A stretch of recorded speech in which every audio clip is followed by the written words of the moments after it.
couple of years, this has been the best rivalry here in Boston. They've had some excellent games. I mean, some of the really close and tight-fought games were between these two teams. Lionel can fly. James with the block. Tanasia Drayton gets the basket and one. Nice step through that time to avoid the defense.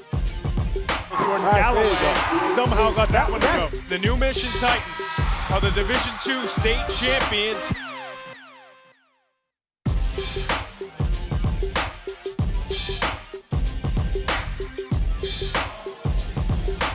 Hello everybody, welcome to Wakefield High School for the boys Division II North sectional semifinals, as tonight the Brighton Bengals will be taking on the Arlington Spy Ponders. Hello everybody, I'm Pat Flaherty tonight, joined by my partner John Scudris. John, it's the state tournament. We're getting sort of moving our way along here. We're in the third round, the semifinals of the section. We have the #1 seeded Arlington Spy Ponders taking on the #5 seeded Brighton Bengals, who a lot of people think are definitely not a 5 seed. They're probably closer to 1 or 2. But first we'll start off with the Arlington Spy Ponders. Everything starts with their league MVP point guard, Colin McNamara, great player for the Spy Ponders. And you're right, Pat. Colin McNamara is one of the best players in the state, and there's a reason for it. Not only great when it comes to penetrating the lane, but also a phenomenal shooter. He led the team with 19 points per game this year, and the senior guard is a winner. Over his 4-year career as a starter, he went 78-17. He's looking for win number 79, and who knows, maybe 80 if they do advance. Like I said, led the team in point scoring, but also 8 for 8 down the stretch, Pat, against New Mission, helping to lead them to a big victory against the team that won this tournament last year, the New Mission Titans. So it's going to be interesting to see how McNamara helps lead an Arlington team that's tasted success before, but is looking for that grand title in 2017. That's right. Just 2 years ago, they were in the sectional finals against Danvers. They definitely want to get back there here 2 years later in 2017. Meanwhile, on the other side of the basketball, you got the Brighton Bengals. They won the state championship back in 2013, so they know what it takes to get there. But for the Brighton Bengals, it all starts with their player, Tyrone Perry. He's our spotlight here tonight. Very good all-around player for the Brighton Bengals. Oh, and for great reason. Tyrone Perry is a guy that proved that he can adjust. A guard coming into this year, he made the adjustment to power forward at just 6'3" tall, but he's a player to keep an eye on. 17 points in their victory against Winchester, an exceptional scorer, a superb rebounder, and an elite defender. He's a player who has very good size and athleticism, one of the best scorers in the city of Boston, and he reached over 1,000 points for his career with a 30-point performance against West Roxbury. After moving to power forward, he greatly improved his rebounding. That's going to be key today against an Arlington team that, if they do get those offensive rebounds, has the shooters outside to deliver on those second chance opportunities. 17 points, 7 boards for Tyrone in their win against Winchester in the second round. We'll see if he's got an encore tonight here on the BNN. That's right. The Brighton Bengals did very well on the boards against Winchester. You had Perry with 7 rebounds. You had Gerard Clark with 8 rebounds. Jordan Diaz also doing well on the board. So if they can continue that tonight, that's something they're definitely going to be successful with if they can get those big fellas involved early on. Now, for more on this game, let's go to our sideline reporter, Dave Fleming, who's got an update for us. Dave, what do you have? Thanks, Pat. Great point guard matchup in this game. You heard a little bit about Colin McNamara for Arlington, #2, but for Brighton on the other side of the ball, #4, Jordan Galloway. He can shoot, he can dribble, he can distribute. He's going to be all over the court. He makes Brighton go, and it's going to be a battle. McNamara and Galloway may not face up against each other on defense right away, but when it happens, it's on, and it's on. Back up to you guys. Thanks very much, Dave. Certainly a good matchup there with Galloway and McNamara at the point guard spot. As always, the point guards control the offense and the flow for the overall game, so that's certainly going to be a lot of fun to watch. It's getting loud here at Wakefield High, folks. We got the sectional semifinals in the boys North Division II bracket. We're going to head to break. When we come back, we'll have the opening tap here from Wakefield High School right after these words. Don't go away.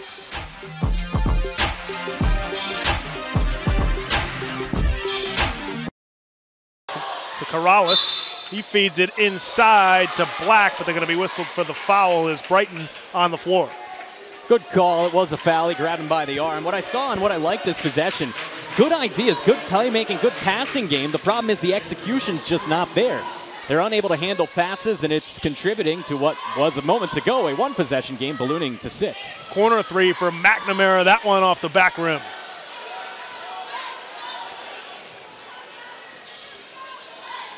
Off the crossover, Jordan Galloway gets his shot deflected. Good D from Colin McNamara. Black lost it on his way to the rim, so Brighton recovers. Ooh. Tell you what, John Bowler's got to be less than enthused with the way this half has started. The first 90 seconds, very sloppy both offensively and defensively.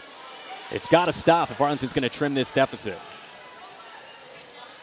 Ty Perry working inside, gets it to go. And the Tyrone Perry show is underway, folks, in the second half. He's got 4 of his team's 6. And that's going to be a travel, I believe, on Bensley Joseph.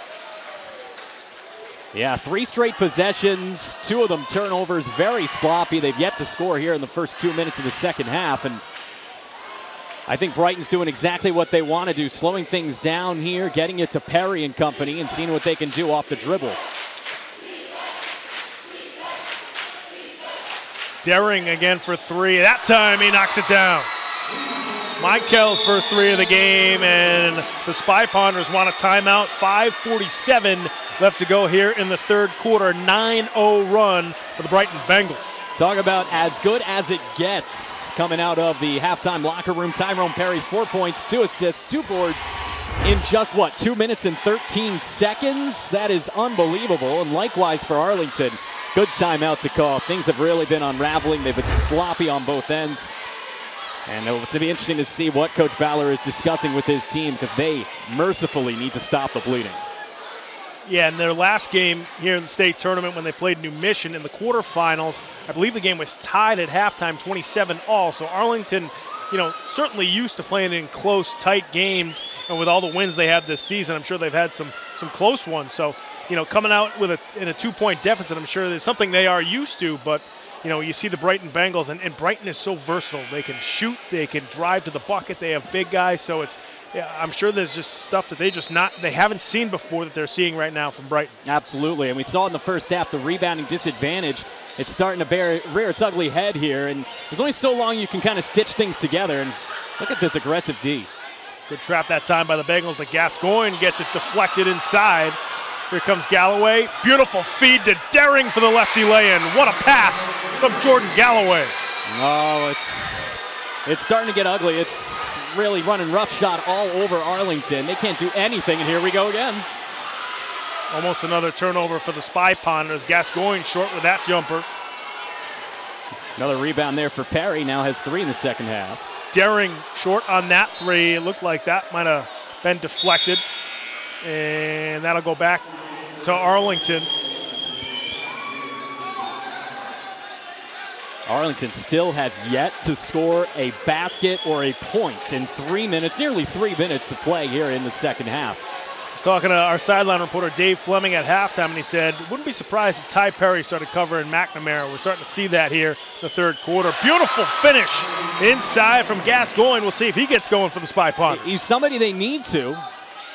Johnny Ortiz gets his shot blocked inside by Bensley Joseph. And on both ends of the floor, Joseph and Gascoigne in on that rejection. And Gascoigne's a guy, he's their secondary leader. He's a guy that's got to come out here. He's just a sophomore, but he's a player that has played a lot this season, and he's integral with being the man in the middle against a very good team in Brighton. Perry gets the basket and the foul once again. Ty Perry working hard inside. It's unbelievable. I mean, what does he now have? 6 points in the second half. That'll put him into double digits for the game to go along with 14 points, 3 rebounds here in the second half. And this crowd, Pat, is starting to get ferocious. Last time Perry had an and 1, he was not able to convert the free throw. We'll see if he can complete the 3-point play here in the game right now for the Brighton Bengals is freshman Akinyele Crawford. And Pat, shooting from the charity stripe is just about the only thing Brighton hasn't done well so far today.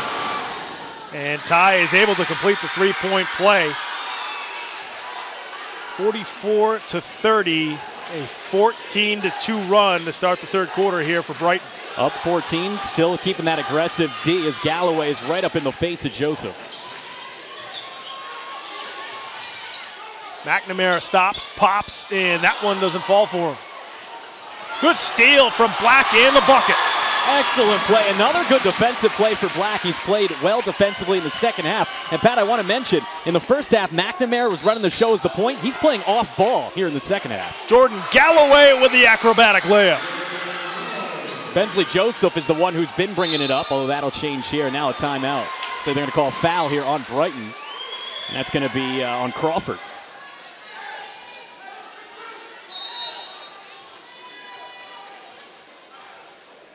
So Crawford whistled for the foul. That's his first personal foul. Substitutions for the Bengals. Ty Perry going to get a breather. Gerard Clark back in. LaQ Howard back in for the Bengals as Akinyele Crawford heads back to the bench. A much-deserved rest there for Perry as his team is now up 14, outscoring the opposition 16-4 in the second half. Yeah, Ty Perry now with 15 points to lead the Bengals. Galloway almost with a steal, and he knocks it off of Bensley Joseph. So real nice play there from Jordan Galloway, creating another turnover for Arlington. Great play by Galloway. We haven't really seen him flash his defensive prowess here in this matchup. It's been more of an offensively focused game. We saw it there. Daring again for three, that time around the rim and out. LaQ Howard with the rebound for the Bengals, and he calls a timeout.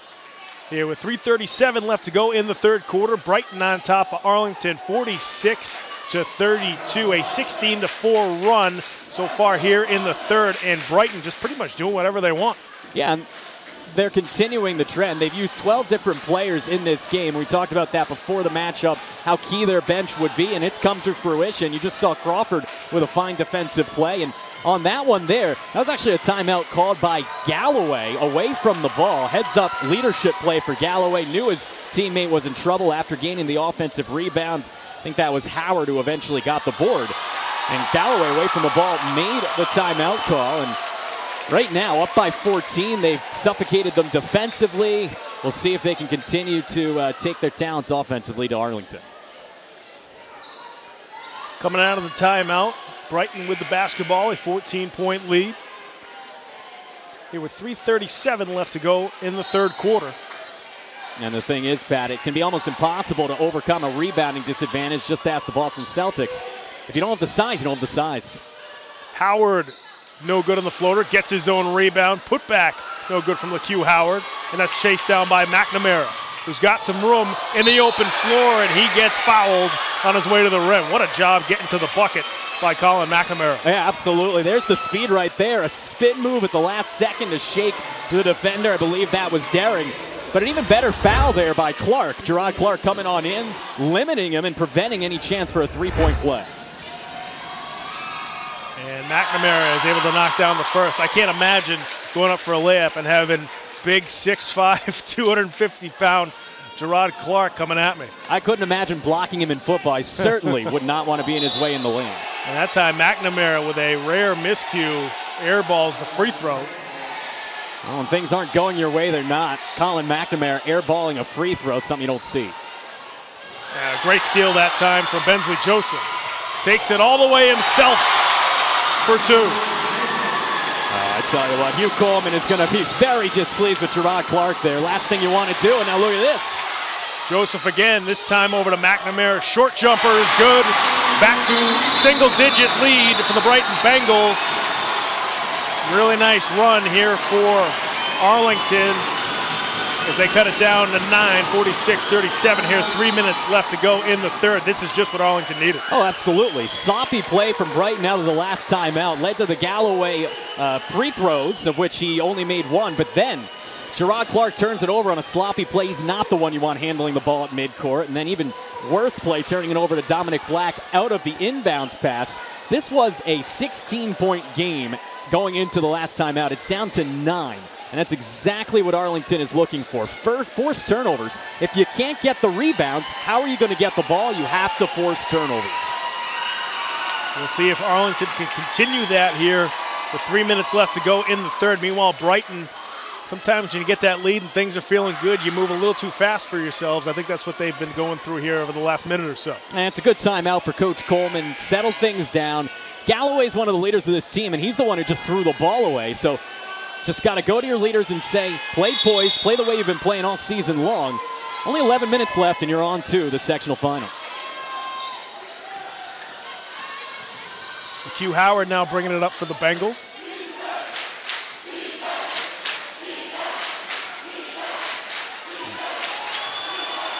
Ooh. Galloway, they no-look pass to Clark, who was unable to convert.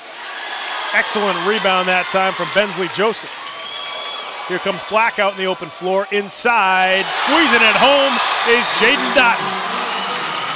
Oh, how the tides are turning. All of a sudden, the Arlington squad shows a little pep in their step, and it continues.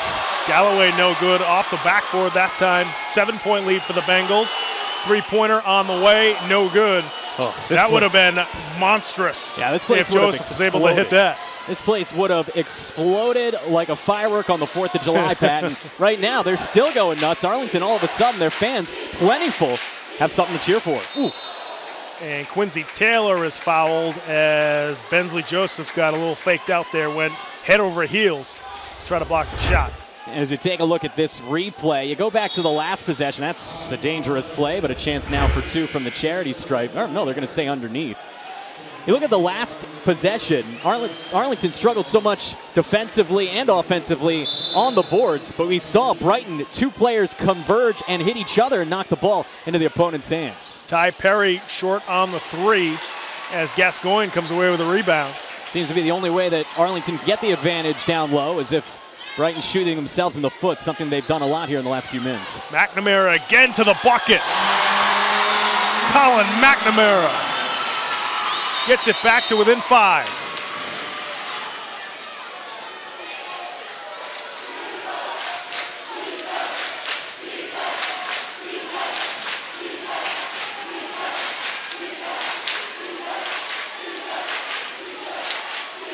Perry going to work at the top of the key. Now it's Howard firing up a 3-pointer. He is way off on that one. Brighton unable to save it. So now Arlington down by 5. Minute 14 left to go here in the third. They keep chipping away. This third quarter has been one huge roller coaster ride fit into 8 minutes. They were only down 2, was Arlington coming into the half. They fell behind to double digits. Now all of a sudden, a chance to cut it back down to single digits with a basket. Give me one possession with a basket. And McNamara loses it in the backcourt, so Brighton will get it back. Costly turnover there for the Spy Ponders. Yeah, and you said it. I mean, that's a rare turnover for McNamara, a player who usually plays well within himself, and we've seen that for the most part today. The problem now for Brighton is playing within themselves, because over the last 5 minutes or so, they have been very, very unorganized offensively. Minute left to go here in the third quarter. 5-point lead for Brighton.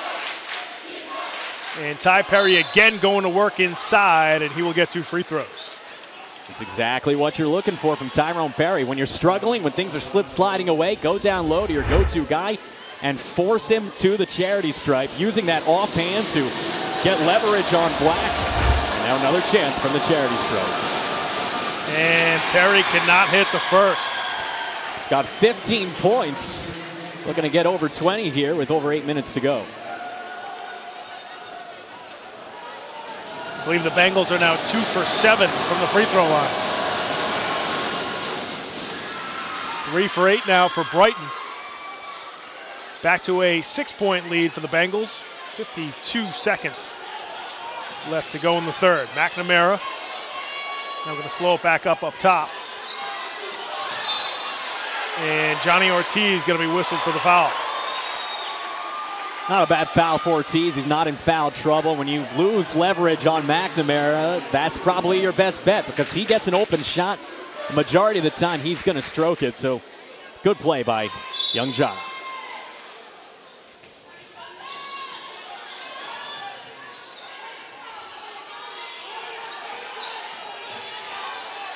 McNamara closely guarded by Ortiz. And once again, Johnny whistled for the foul at the top of the key.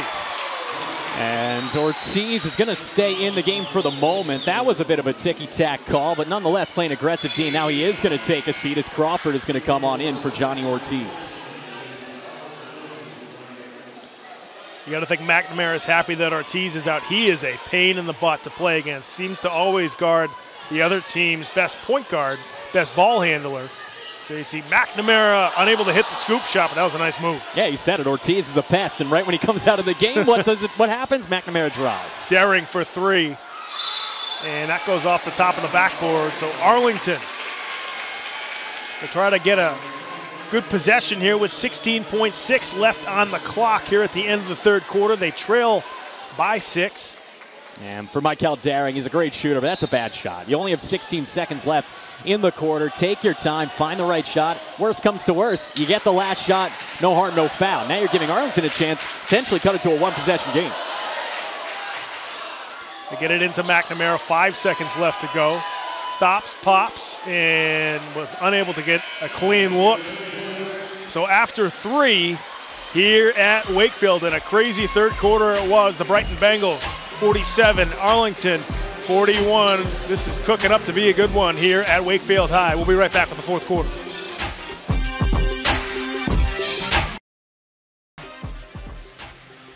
Welcome back to Wakefield High School. At the conclusion of Game of the Week, the Brighton Bengals take down the Arlington Spy Ponders 71-64 here in the Boys North Division II sectional semifinals.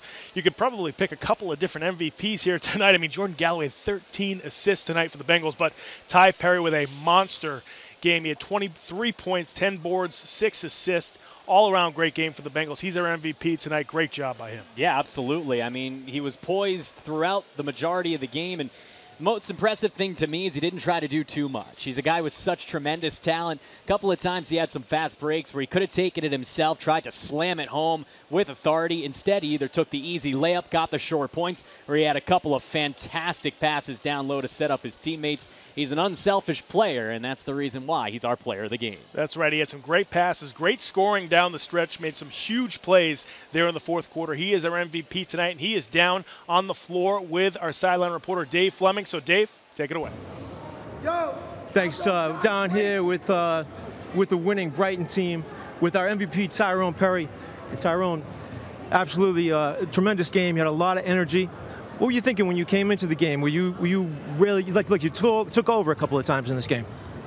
So I just want to ring, and that's all it is. I just want to get it for me, and my coaches, and my team, and for 4 years I just been working so hard. And so you've been doing it since the freshman year. Yes. And you're a senior. What's that mean to you now as a senior?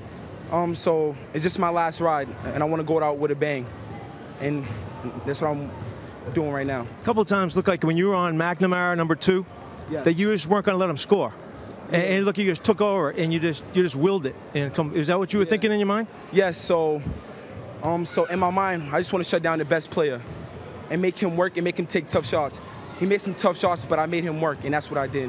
And I accomplished my job. And you did. And you had 23 and you had 10. And congratulations. Yeah, thank you. MVP, Tyrone Perry. Coaches, Coach Veal, Coach Coleman, you've been here before. You might have your own TV show after this. You've been doing this a few times. So, great game. It seemed like your plan in the first half, you had great balanced scoring, put a lot of guys on McNamara number 2. You looked a little tired at the end. Do you feel like that strategy worked? Absolutely. First of all, just want to thank BNN, you guys. I mean, in terms of us, our school did a great job. Our headmaster, Ms. Bozeman, our athletic director, Mr. Abraham, and also a great teacher, Ms. Hall, did a great job of preparing and working it out so our students can get here.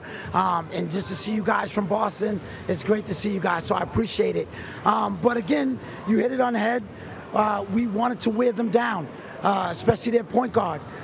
We saw what he can do in running this show, and the one thing that we try to concentrate on and think about is if we can wear them down for a full 32 minutes, it'll be tough for them to come through in the clutch. He was great in the first half, and in the second half he struggled a little bit, so our plan worked for the most part. And meanwhile, it seemed like Galloway was on cruise control, some of that, happy to distribute the ball, and then he had some juice left in the fourth quarter. So family affair, you have a grandson on the team, Coach Veal? Yes. Yes, I do. Talk about that. What's it like to coach your grandson in this game? Well, realistically, I just coach all players the same. Grandson, nephew, friend, it doesn't matter. I coach one way. I coach to win. You get on the floor, you perform, you play. If you don't perform, you don't play. I come back and talk to you and send you back out there again. I'm always going to give everybody an opportunity to play, to show what they can bring to the team, because it's all about winning. Okay, I find that a little bit hard to believe. You're not tougher on your grandson, but that's great. That's great. Last question. So going into next week, you're in the finals now. What are you going to tell your team when you go into the locker room? The biggest thing is, I get this from this guy, it's just another game, right? So it's a basketball game. We don't want to put too much pressure on ourselves. We have been here before. This group has been here last year. We took a tough loss to a good new mission team. And I just feel like, we're experienced, and how can we prepare? How can we look at the tape from today and figure out the areas we need to improve in? How can we look at some tape of the team that we're going to play and see where maybe we can come up with somewhat of a strategy? But at the end of the day, just like we got to figure out how to play them, they got to figure out how to play us. And we have a lot of weapons. We have a lot of experience. We have some veterans, coaching staff and players. So, you know what? The biggest thing is, I truly thank God for the opportunity that we have. How important is your coaching staff to you? It seems like very important. Goodness, I can't say it enough. I'm blessed. We're blessed to have this opportunity, and we want to do it not only for ourselves, our players, our families, but also for the city of Boston. Because we're in the state tournament. And yes, you are, Coach Veal and Coach Coleman. Congratulations, Brighton, headed on to the finals. Pat and John, back up to you. Thanks so much, Dave. Certainly, I'm very happy. Coach Coleman and Coach Willie Veal, those guys have been at Brighton for a while now. I believe it's 9 seasons that they've been at the helm for the Brighton Bengals. As we said before, they've been to the state championship twice. They've won it once, and I know for sure they want to get back there, and they proved that they are well on their way here tonight. Let's take a look at the final stats from this game here before we sign off from Wakefield High. And first up, it's going to be the Arlington Spy Ponders stats. We talked about it. Colin McNamara, what can you really say? 30 points today, and more impressively, I think, is Dominic Black coming through with 20. He only had 6 going into the second half, so he was their key catalyst there. Black also leading the way with 9 boards. Gascoigne up there with 7, and Joseph and Gascoigne contributing in the playmaking category with assists. So this was a team that we knew coming in, relied a lot on Colin McNamara. It's good to see Dominic Black come through. I think the interesting thing for them in the future will be, with McNamara leaving, who steps up to take that mantle? Will it be Black? Will it be Joseph? Who knows? Meanwhile, for Brighton, the Bengals, they were on the prowl like a Tiger should be. Tyrone Perry, 23 points, 10 boards. Look at Taylor, 17 rebounds for him. Underrated 17 boards. That is unbelievable, and it's really one of the key reasons why they out-rebounded their opposition 54-23 overall today, and that's a huge reason why they ended up holding on for a victory. And he mentioned it, Galloway, 13 assists. He's the best that they come by here in the area when it comes to distributing. This is a team that beat New Mission. This is a team that beat Arlington. They should have every confidence in the world they can run the table and win themselves another state championship. They are certainly well on their way there. The Brighton Bengals taking down Arlington tonight here in the state sectional semifinals. Folks, we want to thank you for joining us here in Game of the Week. If you want to watch this game again, you can go to our website, www.cityofboston.gov/game of the week. You can also go to Facebook. We're going to put a link up on Facebook. A lot of good videos and pictures there. Make sure you search for Game of the Week in Boston. You can also follow us on Twitter at Boston City TV. And if you want to tweet at us, use the hashtag BostonGOW. Our crew did a great job getting up here to Wakefield. It was not easy coming through the Boston traffic, as we all know. So thank you so much to our Game of the Week crew. They did a great job. We'll see you next time here on Game of the Week. So long, everybody.